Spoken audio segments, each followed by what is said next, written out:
C'est un nouveau jour de jeûne pour les musulmans qui continuent à observer le mois sacré du Ramadan.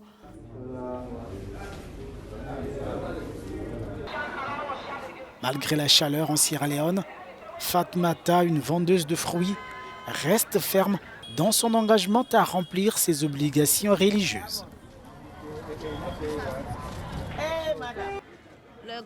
En cas de chaleur intense, nous devons nous couvrir avec des parasoleils.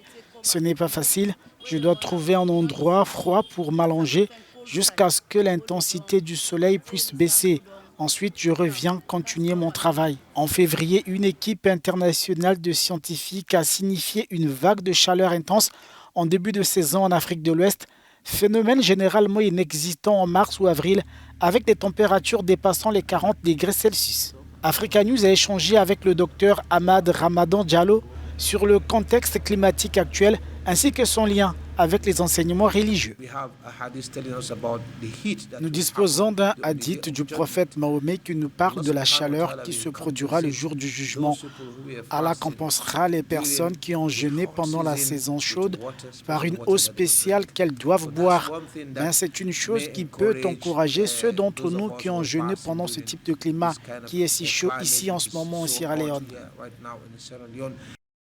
Alors que l'Organisation météorologique mondiale confirme que 2023 a été l'année la plus chaude jamais enregistrée avec une température moyenne à la surface du globe de 1,45 degrés Celsius, les experts de la santé proposent des solutions pour lutter contre la chaleur.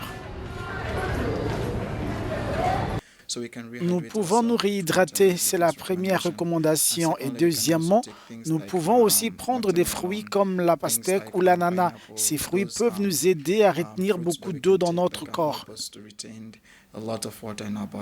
Ce médecin recommande en outre de boire 2 à 3 litres d'eau entre la rupture du jeûne et le repas pris avant l'aube. Alors que le jeûne se poursuit, les musulmans en Sierra Leone font face à la vague de chaleur sur fond d'appel à une action mondiale contre la crise climatique.